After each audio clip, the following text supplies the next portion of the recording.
नदिया के बेटा देखो क्यों में ले गए रहे कहलस के 5 गो लोग आई आ ले गए रहे 25 आदमी 20 आदमी अधिक ले गए रहे तब हमारे बाप में एक की इज्जत कैलो। चल चल हम जानता नहीं कितना इज्जत कैलो सरवा एक बापा भाई हमारा फूफा के मिठाई का चोरी का इंजाम में बड़ी बड़ी मार मरलन सो बुराई नहीं थी बोल मत बरातों में ले गए रहे लोग तब इज्जत कैला।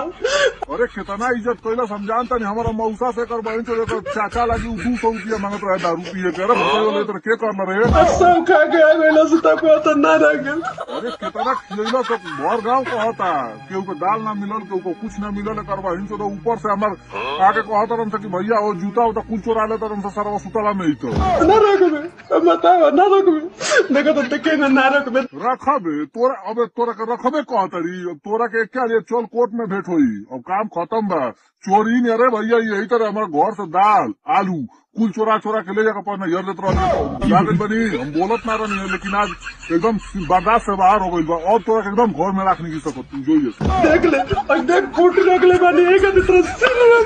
देख ले यही कत रोक ले बनी कूटी यो देखा खूटी तो अरे भाई जो यही बकरी बनाता ले यो खा लिया बा तोर बाप भाई लगाता कि हमार अरे तो को पूरा खानदान में चोर बारे सारे देख ले यही कत रोक ले बनी कूटी करे जब गाड़ कर